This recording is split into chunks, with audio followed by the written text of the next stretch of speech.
Mheshimiwa Mtume anaona kwa muda fanya barabara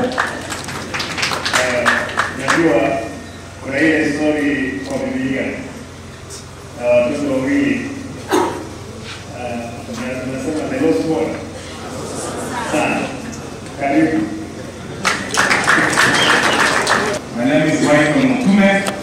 I represent the people of Masinge East from Nyamache, Ovasi. I'm sure my good students and learners are here. Your Excellency, also want to join other colleagues in just echoing what they have said.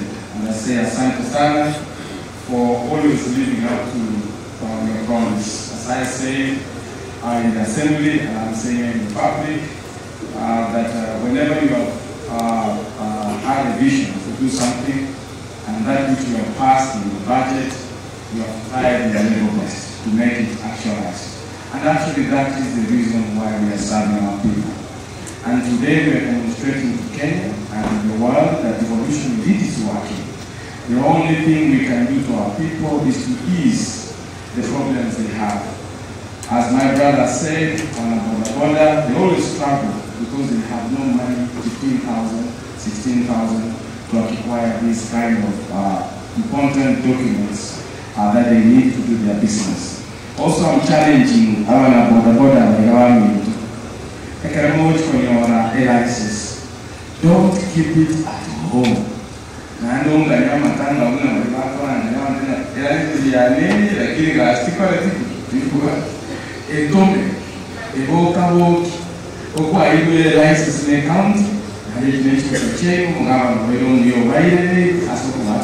Please try so that you make use of that certificate or that important document. Mheshimiwa Muracha Okwani. Mheshimiwa Mtume anaona kwa muda fanya barabara najua kuna ile story kwa Biblia watoto wawili